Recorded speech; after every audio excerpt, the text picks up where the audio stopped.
Good evening, Texas bikers and bikers all across the nation. This is Texas Biker Radio number 386.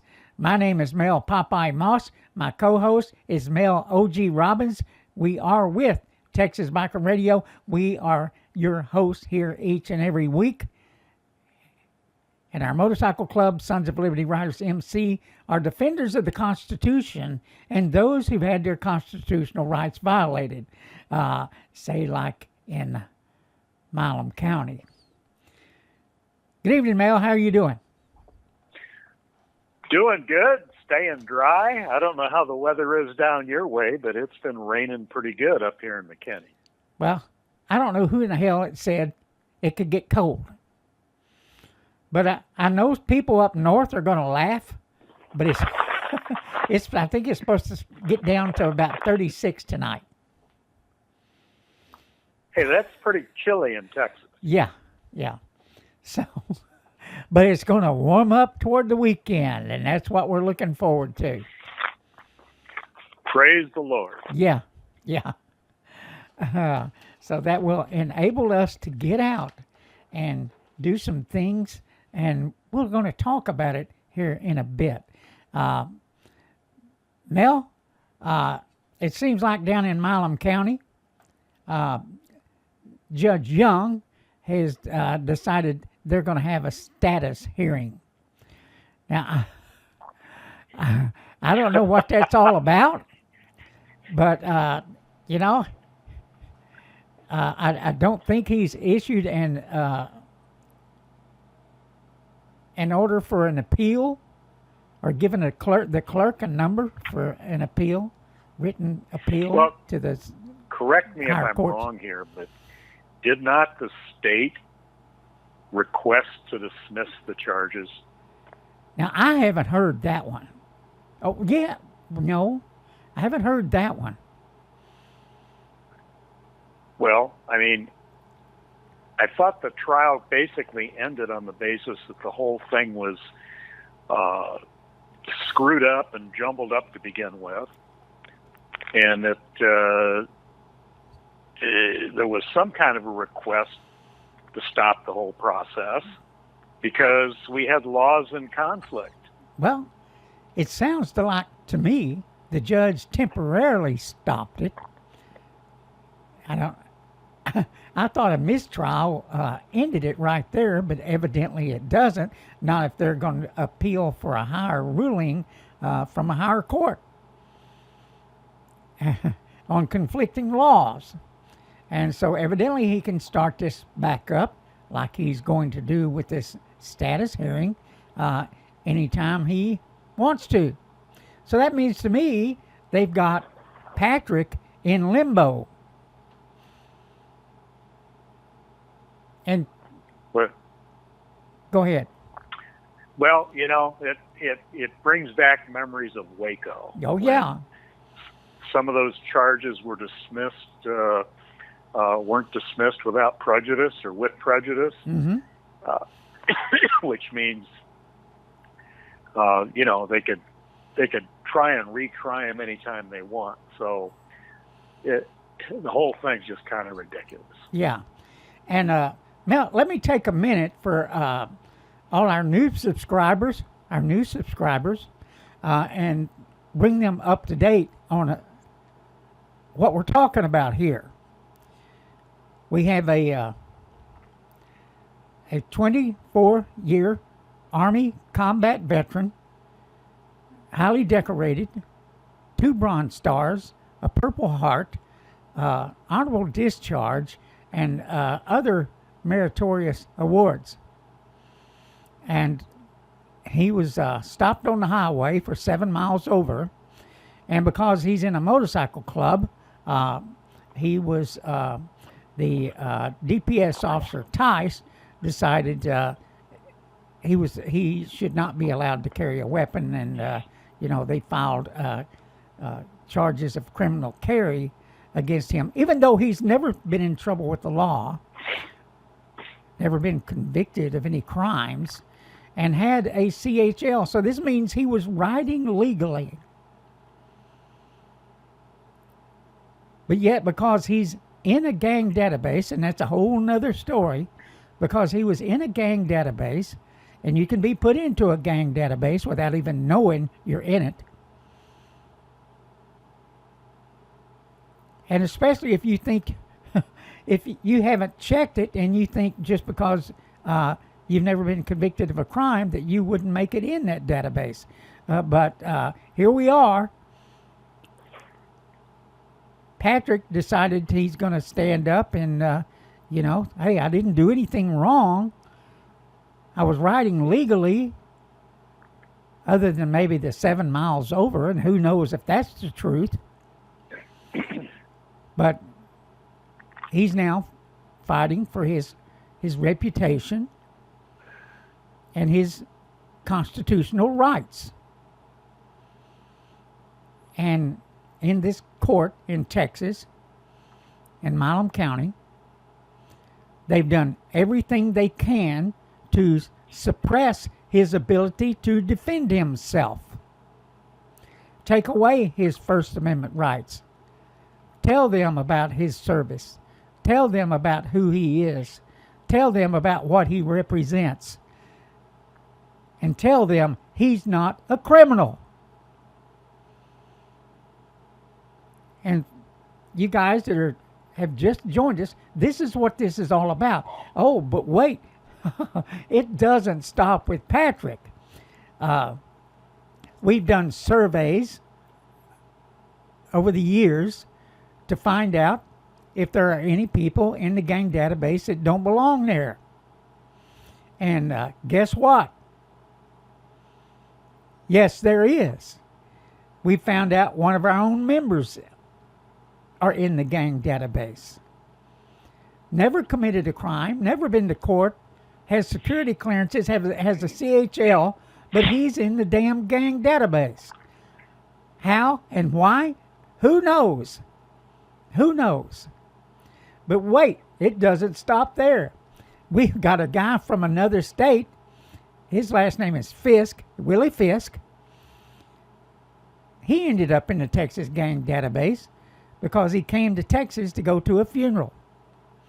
Now, at that funeral, there was more than 4,000 pictures taken of all these bikers. Plus which, yeah, go ahead, Mel. Plus which, this guy is in a veteran motorcycle club, combat veteran motorcycle club. Exactly. And this to top it all off. And this is another gentleman. His military service is stellar. And it's incredible, Mel, what we're seeing happening to not only bikers, but in this case, a veteran. And so is Patrick, a veteran. Now, what we're going to tell our new subscribers, we're asking everybody to stand up. We're asking you to pitch in whatever way you can. And especially if you live in Texas. If you don't, that's fine. You'll find information here that you can use no matter where you're at. Because these gang databases are full of erroneous data. Like here in Texas, where they're going to be opening up more gang databases, that means the heat is going to be on. The heat is going to be on for them to populate those gang databases. And anyone can end up in them. Go ahead, Mel. The push is going to be on to populate those gang databases because the fusion centers are being funded by federal grants. Yes. And the only way they're going to continue to get the grant money is to grow the database. Mm-hmm. So God help everyone. You know, you better be damn sure of what funeral you're going to. You better run a check on anybody and everybody that's going to be there, because you may become a known associate of some other poor sap that ended up in that database. I mean, the whole thing is so ludicrous. It is so obvious that the case against Patrick, where they're trying to suppress any way he can give testimony in court about his background, his military service, the whole bit. I mean, it's because the state's case here is thinner than cheap toilet paper. Exactly. And Mel, they even suppressed the fact that he had a valid CHL. Yeah, isn't that amazing? Yeah. I mean, in Texas, you've got the right to carry a gun in the saddlebags of your motorcycle anytime you're traveling because it's considered an extension of your home. Yes. Take it one step further, when you have a CHL, that means you're super cleared to have that gun with you. Mm-hmm. On top of which, DPS has openly stated that anybody that's in the gang database should not be considered a criminal, nor should it be used in a court of law against them. There you go. So, you know, the whole thing becomes like Alice in Wonderland, and let's all go down that rabbit hole. And Mel, let me tell the new subscribers that the reason that is that it shouldn't be used in a criminal case or to identify anybody as a potential gang member, because that's what they say. They say you are a potential gang member. You are not a gang member, you're a potential gang member. And we have police officers around this state, and probably, I would imagine, other states too, that are taking people to jail based on those gang databases, which has all kinds of erroneous data in it collected by biased individuals who have bought into the narrative, who have been trained not to the full extent of the law, who have been trained just on certain sections of it, like CCP 4602. And this is what we have going on. There is no due process with this gang database. In other words, an investigation that you are really a gang member, or even that you are a potential gang member. Hell, your own family members can be put into this thing as known associates.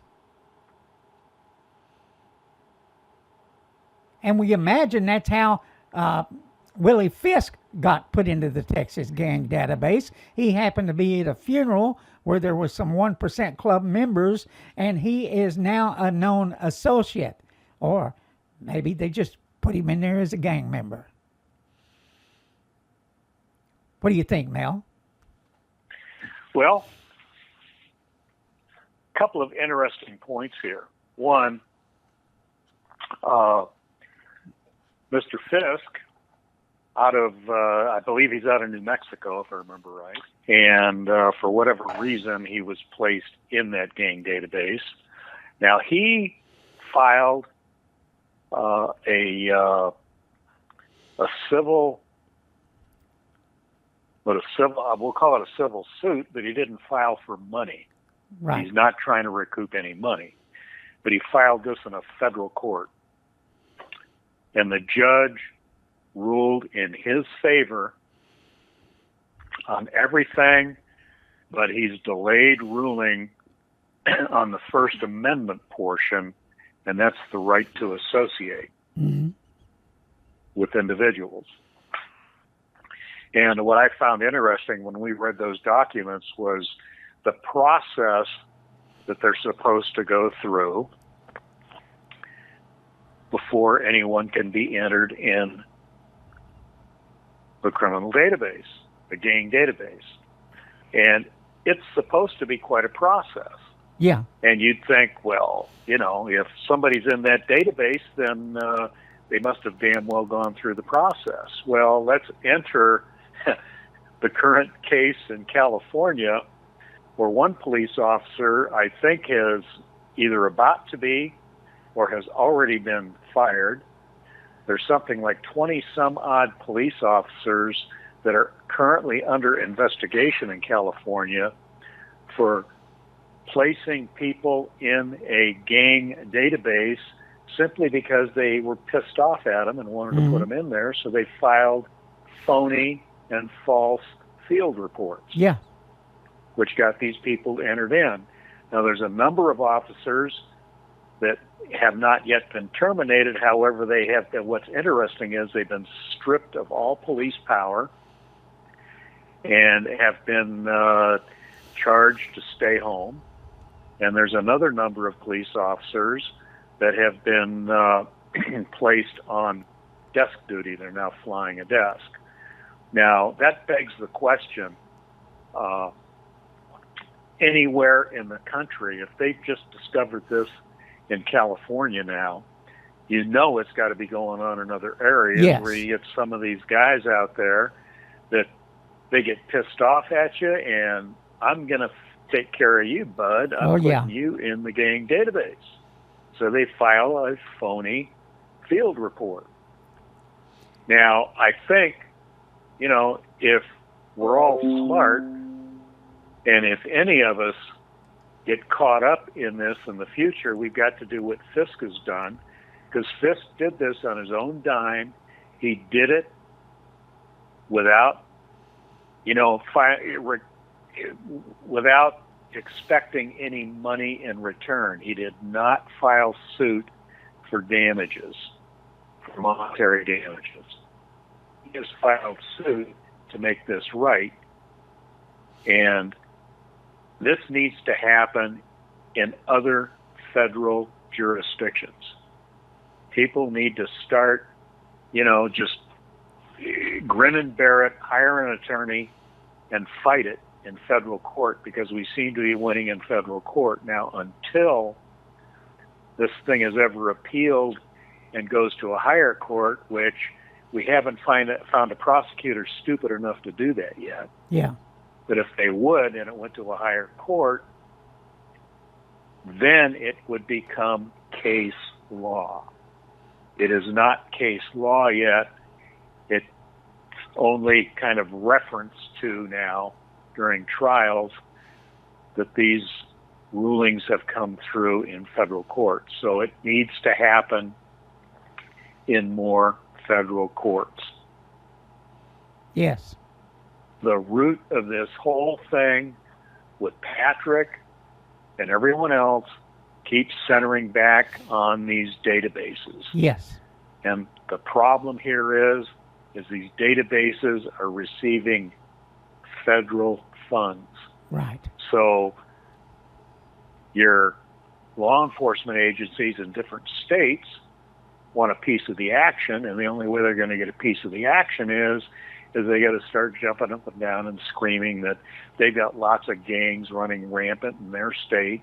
They need fusion centers and they need federal funds so they can develop these databases, which apparently are useless in court because they can't submit the database into court.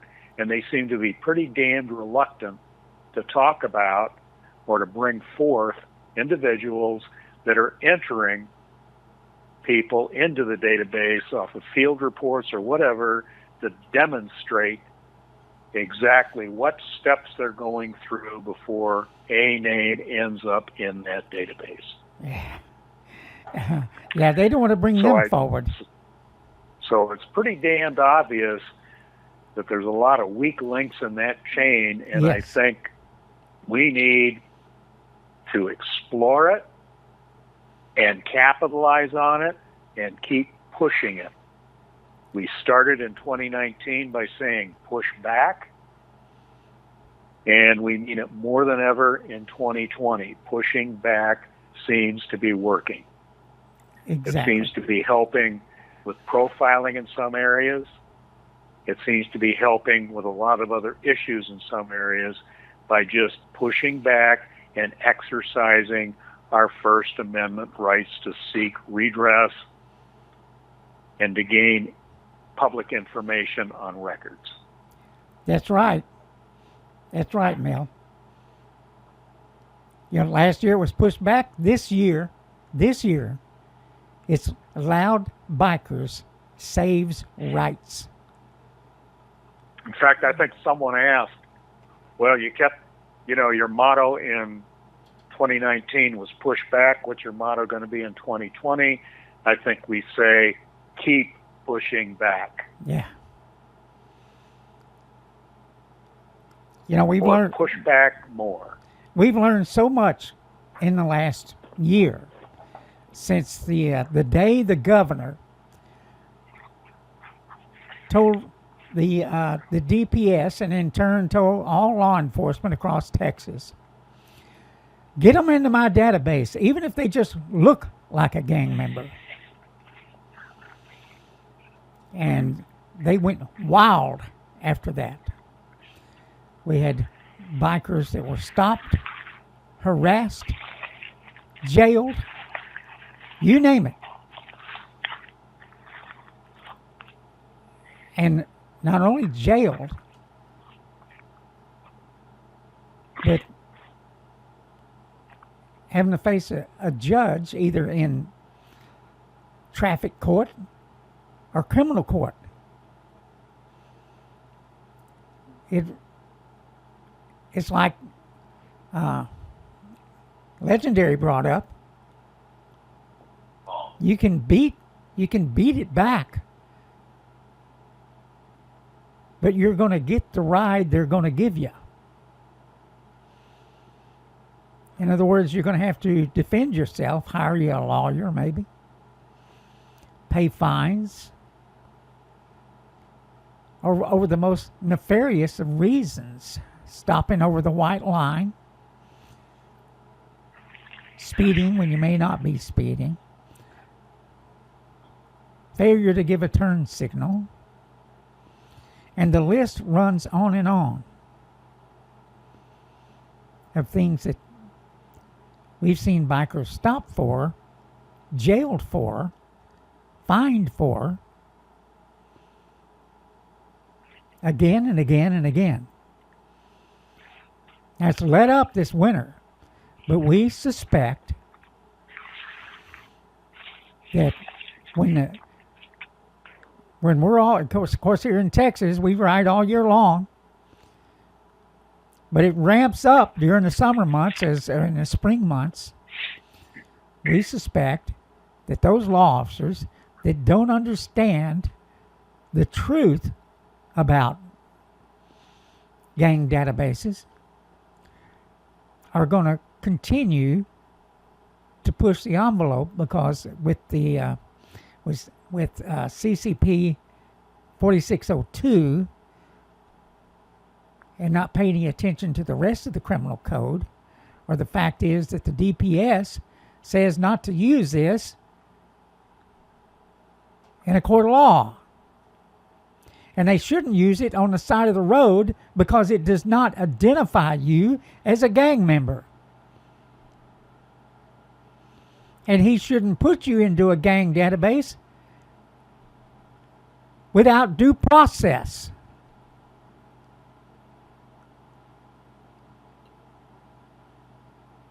That's a fact. We got a plan going into this year toward the next year's legislative session in January. That's not that far away. We're asking you to get involved. We have primaries coming up here in March. There are some people in office that shouldn't be there. Yeah, let me reiterate something here, Popeye. Sometimes I'm sure it sounds like we're anti-law enforcement, and that's not true at all. There are hundreds of excellent law enforcement officers out there doing a great job protecting and serving, going out of their way to take care of citizens, to be friendly. You and I have gone lots of places where we've been approached by DPS officers and other officers, asked us questions about our motorcycles, shared riding experiences where they also ride, stuff like that. Yeah. I mean, just super nice guys. Where we are anti is anti-corrupt Yes. law enforcement officers, like those officers under investigation in California. We're anti-corrupt administrations that get greedy and seem to want grant money. So they'll do anything to try and bring that money in Yes. to fund their department, which is not right. And we're obviously anti-corrupt government. But that's what we're talking about. We're talking about those bad seeds in there. Are we saying there are no bad bikers out there? Hell no. There are bad bikers out there, but rest assured, the good clubs are doing everything they can to get rid of any club member they have that's a bad apple, because they don't want it reflecting on the rest of the club. And that includes 1% clubs, Diamond 13s, support clubs, clubs like ours. We're all on the lookout for anybody that is going to bring disgrace to our club. We want them out. We don't want to be around them. Right. And that's the way any law enforcement department ought to be out there. You shouldn't want to be around any officers that are corrupt. Exactly. Exactly. You know, Mel, I brought up the primaries that are coming up. Oh, let me say one other thing. Corrupt courts.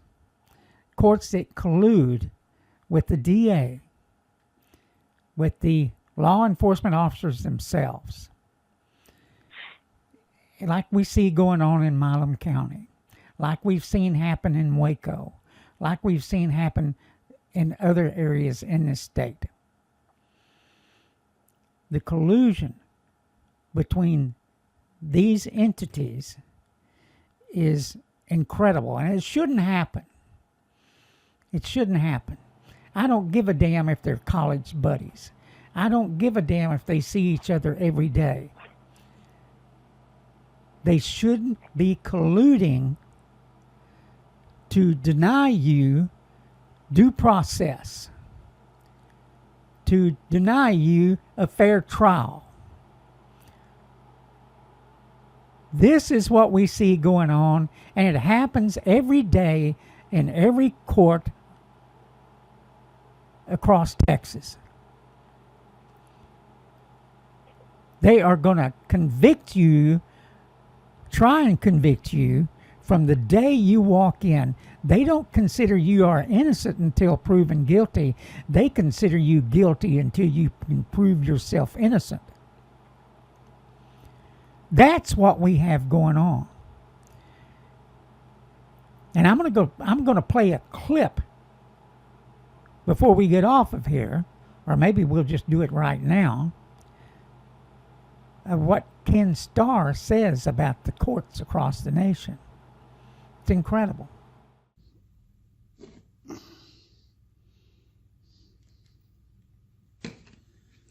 When courts, and you're the court, are confronted with this kind of phenomenon, a train of fairness violations, courts in this country do the right thing. They do impartial justice. They invoke, figuratively or literally, the words of the preamble to America's Constitution. The very first order of our government, after to form a more perfect union, is to establish justice. To establish justice. Even before getting to the words to provide for the common defense, to promote the general welfare, to ensure domestic tranquility, the Constitution speaks in terms of justice. Establishing justice. Courts would not allow this. They would not allow this because why? They knew and they know that the purpose of our founding instrument is to protect our liberties, to safeguard us, but to safeguard us as individuals against the powers of government. And why, in the benedictory words of the preamble,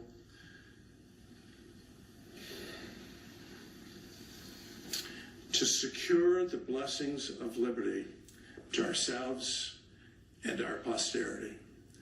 Liberty under law. I thank the court. So, Mel, Ken Starr just said the courts across the nation are working to do the right thing. What do you think? I think it's about time. I think, everyone needs to look inward. Unfortunately, there's an old saying, and it seems to ring true every time. It's always all about the money, the money and the greed, and that's what seems to drive everything. Yes. And I think if Donald Trump has taught us anything, and I heard an interesting discussion tonight on it was like a group chat thing on Fox. They were talking about how people didn't like Trump and this, that, and the other. And someone brought up an excellent point. They said, well, by the same token, they might not like him, but they're going to vote for him because he's improved the economy. He's done this, he's done this, he's done this, he's done an excellent job. The thing that people don't like is they don't like the way he goes about it, I guess, because they're used to the polished politician. And they forget that one of the main reasons they voted for the guy was he kind of reacted and talked like the average citizen was thinking. And the same rings true with our justice system now. It's time for things to start having more integrity. Let's do it right.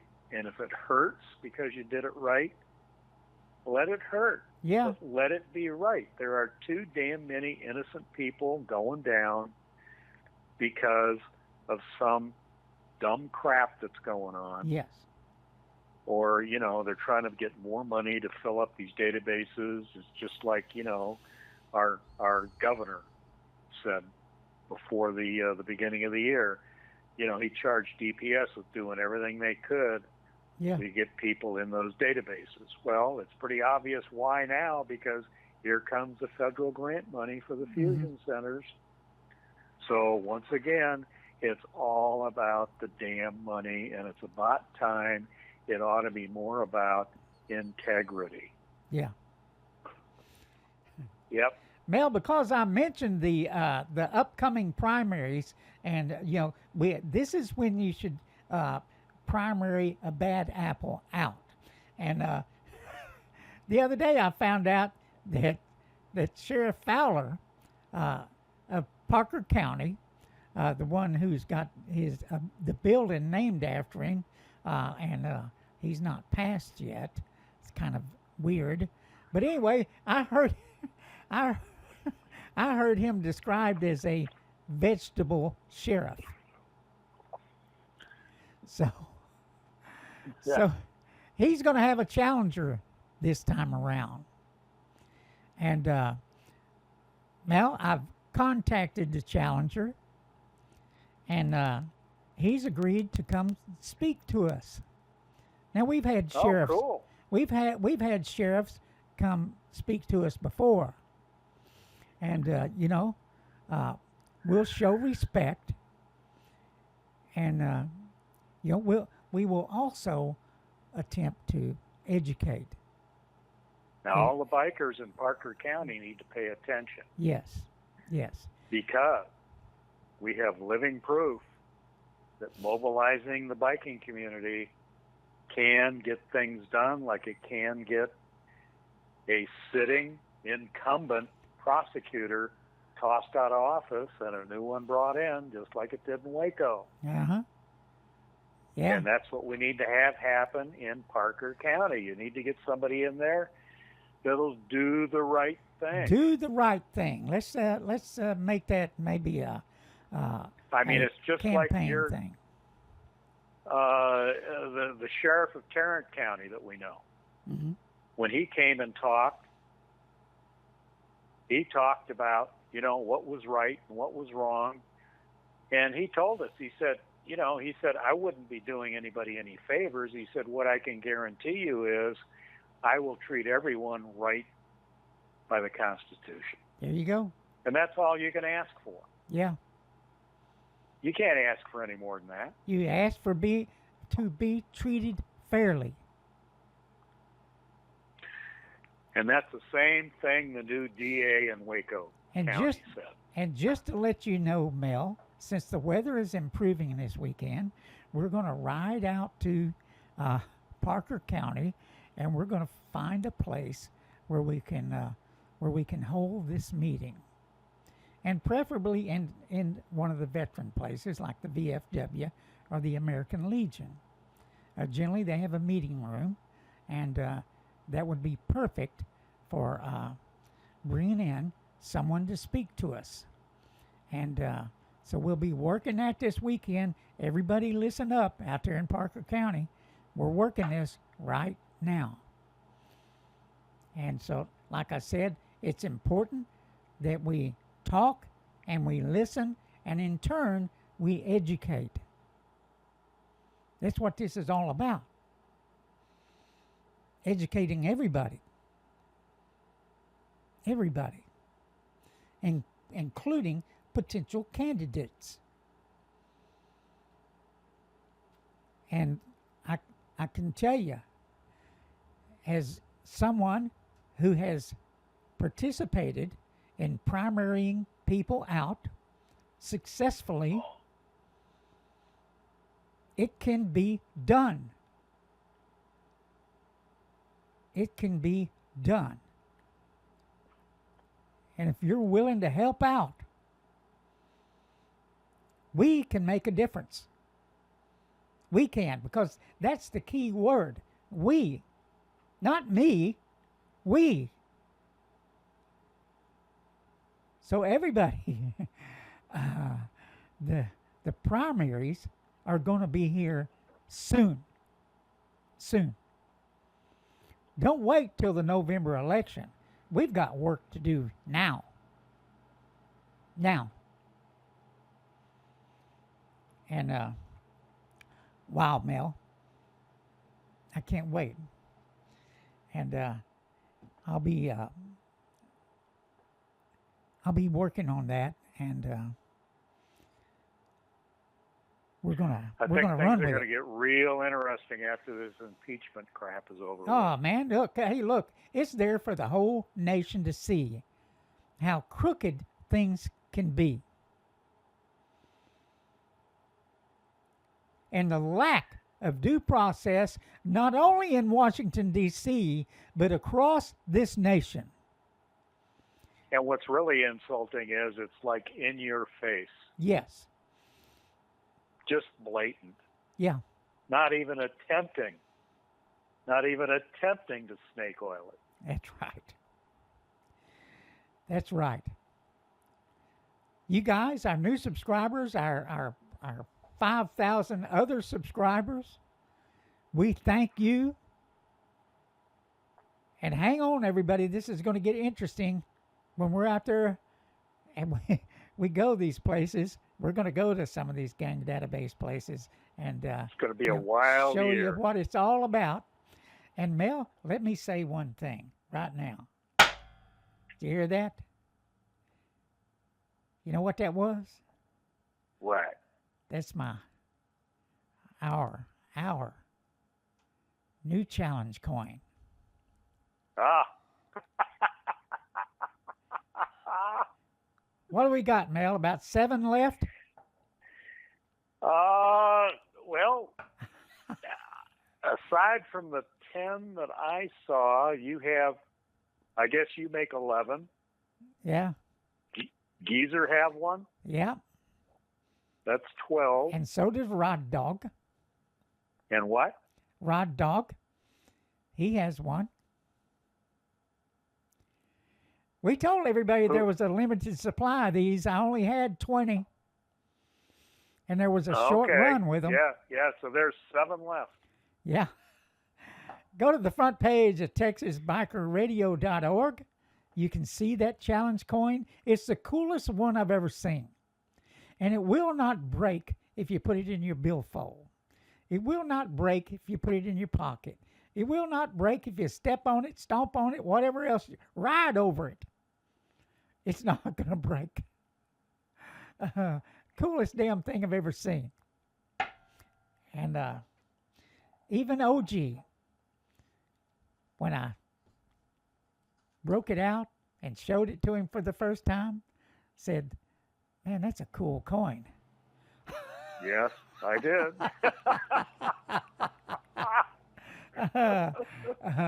But anyway, go to the front page of TexasBikerRadio.org. We got, we're going to have a lot of things going on. It won't be long here in Texas before the weather starts improving. And really, it's not bad now, besides the rain that comes through every once in a while. But, and Mel, also, you want to put a plug for the COC Region 2 before we go? Yeah, COC Region 2, Texas Council of Clubs and Independents, is also a friend of Texas Biker Radio. It is a gathering of motorcycle clubs and independents.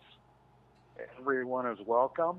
There's no fee at the door. It's strictly a political and bikers' rights kind of a meeting. We usually have our legal counsel there who talks usually in great length about what your rights are and what to do and what not to do if you're stopped on the side of the road.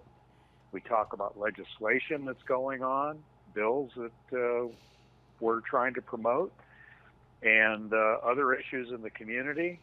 If a biker's got a problem, he's gone down and needs money, there's a hat usually passed. It's a great time. It's a great time to get together, to get to know all the other bikers up here in northern Texas, in the DF, especially in the DFW area. And for the independents, we even have some ABATE people coming now, which is good. That's as it should be. We meet every other month. We just met in Arlington at the Moose Lodge. This next one will be the 3rd Sunday in March, and it will be at Southern Junction in Royce City. The meeting starts at 2. Everyone usually gets there about noon to get some food and drink and just chat and the whole bit. And then the meeting starts at 2, and it's usually over very promptly at 3 o'clock. So please come. You'll learn a lot, and you'll get to know a lot of great people. Mel, that Southern Junction has a really good burger and a great Bloody Mary. Yep. That I'm limited on because of past performances. I do get kind of goofy if I've had too many of those. But not that I'm not goofy enough without anything. And but wow. Let me see. There was one other thing. Maybe we'll talk about it next time, because I'll think of it about midnight. No, wait a minute. I'll think of it about 2 a.m. because it's usually when I wake up and think, I should have mentioned this. Well, we can talk about it next time. Yeah. Everybody across the country, ride safe, everybody. Be safe. Have a great Good rest night. of the week and an even better weekend. Have a nice day. Bye-bye.